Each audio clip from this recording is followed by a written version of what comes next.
Hello friends, today we are here with our next lecture of cell, the fundamental unit of life. In our previous videos we had talked about plasma membrane. ठीक है, plasma membrane का structure, उसके functions और उसके different modifications, transport across the plasma membrane, ये सारा हम लोग पढ़ चुके हैं. आज के वीडियो में हम बात करने वाले हैं सेल वॉल के बारे में. ठीक है, तो नेक्स्ट लेयर है हमारी सेल्स के बाहर, that is called as cell wall, which is only present in plant cell. ठीक है, यूकैरियोट्स में, प्लांट सेल में प्रेजेंट होती है, प्रोकैरियोट्स में प्रेजेंट है, फंजाई में भी सेल वॉल प्रेजेंट होती है, डिफरेंट मटेरियल्स की बनी हुई. क्लियर?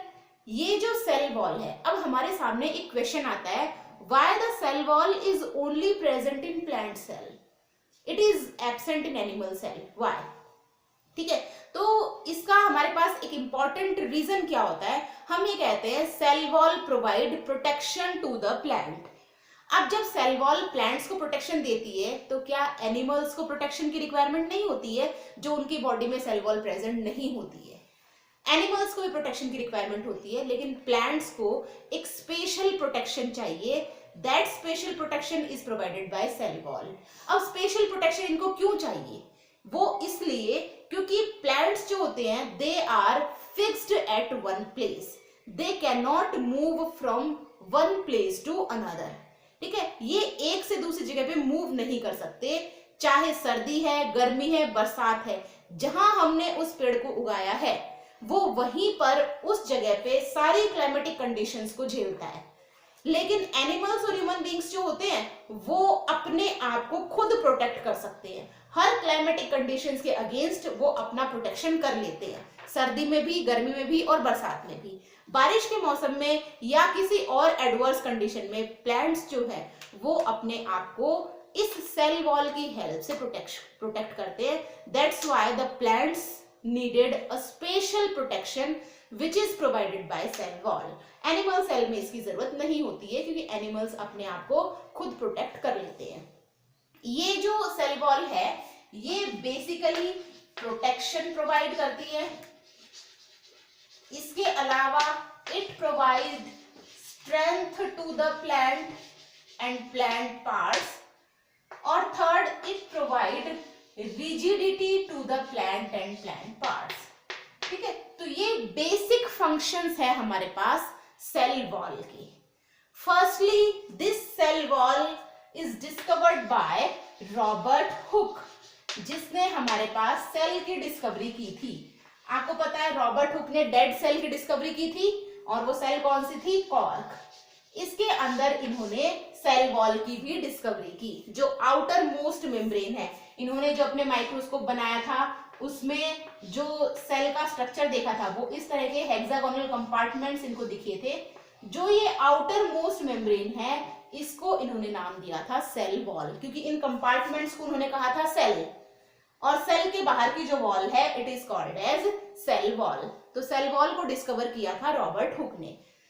ये सेल वॉल हमें काफी सारी चीजों में देखने को मिलती है. प्लांट्स में तो खैर होती ही होती है, इसके अलावा प्रोकैरियोट्स में भी सेल वॉल प्रेजेंट है, फंगस में भी सेल वॉल प्रेजेंट है, कुछ प्रोटिस्ट में भी सेल वॉल प्रेजेंट होती है. तो यहाँ पे प्रोकैरियोट्स की सेल वॉल बेसिकली बनी हुई होती है पेप्टिडोग्लाइकेन.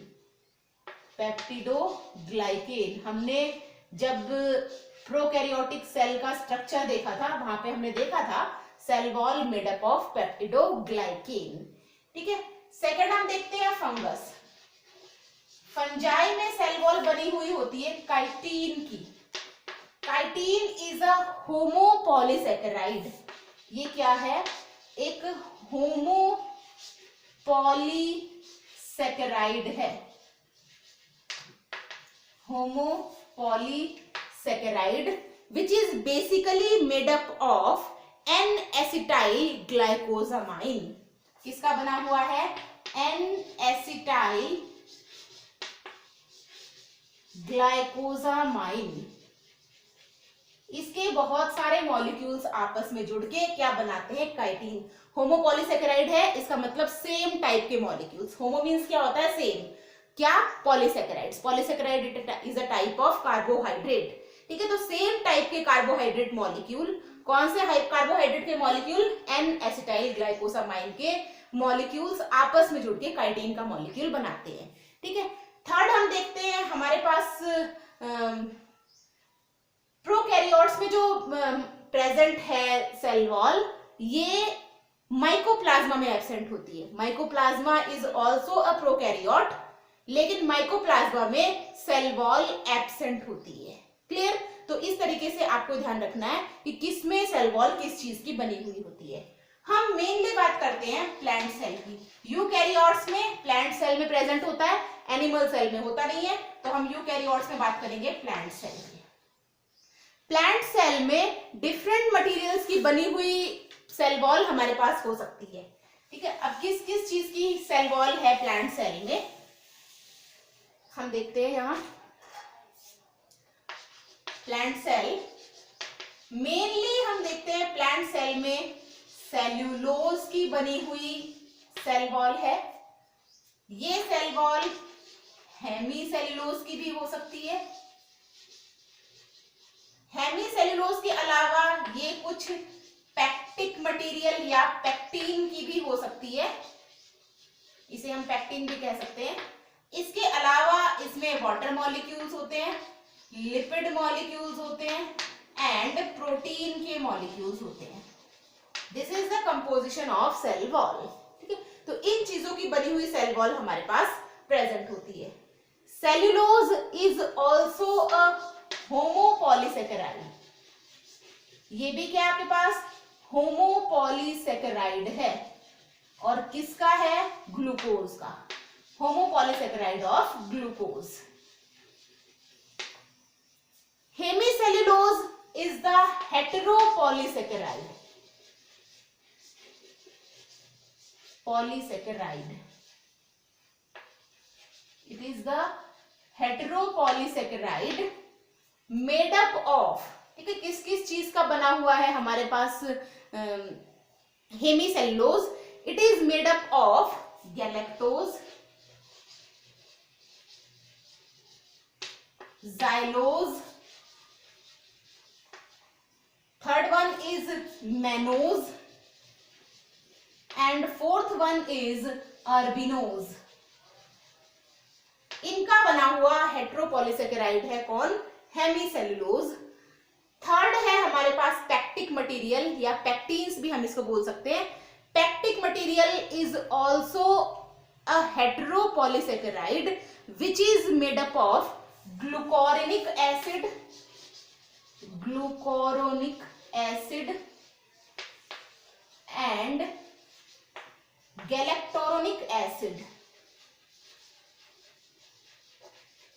ठीक है, ये एक हेटेरोपॉलीसेकेराइड है, ग्लूकोरोनिक एसिड और गैलेक्टोरोनिक एसिड का बना हुआ। इसके अलावा वाटर, लिपिड और प्रोटीन के मॉलिक्यूल्स प्रेजेंट होते हैं सेल वॉल के अंदर। क्लियर? मेनली जो प्लांट्स की सेल वॉल है वो सेल्यूलोज की बनी हुई होती है। इनकी भी हो सकती है, लेकिन सबसे ज्यादा मेजॉरिटी किसकी होती है, सेल्यूलोज की बनी हुई। तो हम देखते हैं सेल्यूलोज का मॉलिक्यूल किस तरह से फॉर्म होता है। ठीक है, हमने बताया cellulose is a homopolysaccharide of glucose. ठीक है, तो यहां पर एक सेल्यूलोज का मॉलिक्यूल बनाने के लिए अप्रोक्सीमेट 600,000 डी ग्लूकोज मॉलिक्यूल्स की आवश्यकता जरूरत होती है। 6000 D glucose molecules combine to form a single molecule of glucose. ठीक है, D glucose means dextrorotatory glucose. Two types of glucose हमारे पास होता है, डेक्स्ट्रोरोटेटरी एंड लीवोरोटेटरी। ठीक है, तो ये कौन सा है, डेक्स्ट्रोरोटेटरी ग्लूकोज का मॉलिक्यूल है।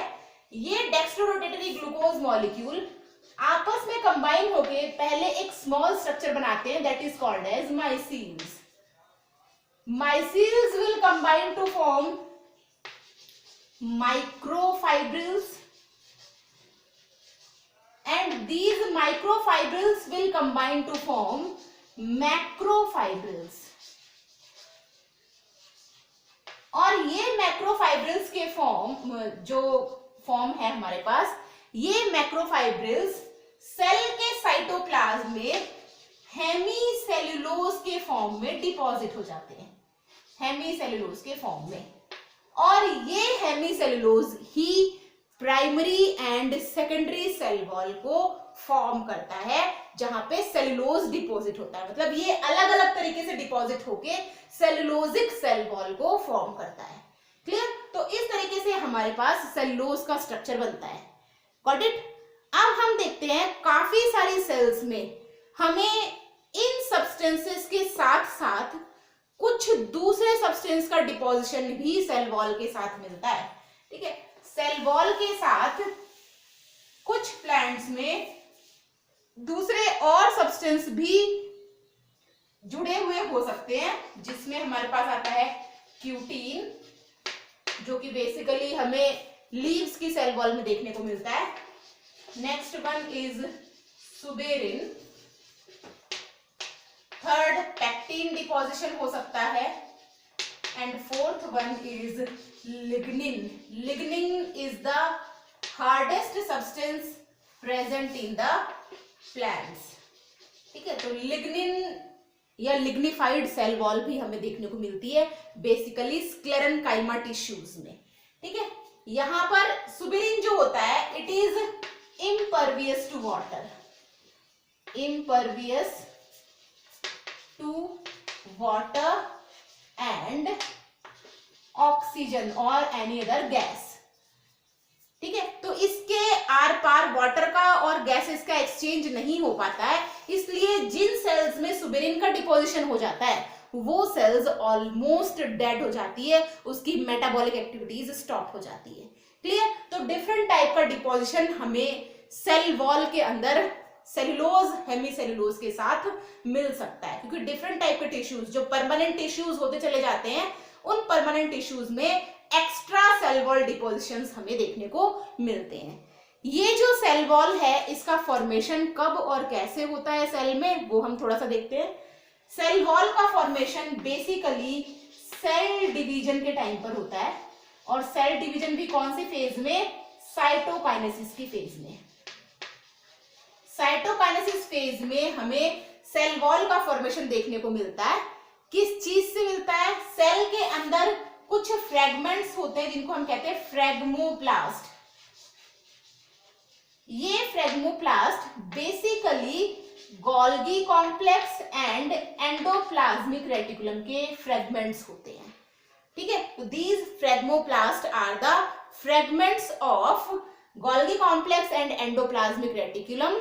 These will combine to form cell wall during the cytokinesis phase of cell division। ठीक है, अब सेल वॉल का जो स्ट्रक्चर है वो हमें देखना है, और सेल वॉल का स्ट्रक्चर के बारे में हम अपने अगले वीडियो में बात करेंगे।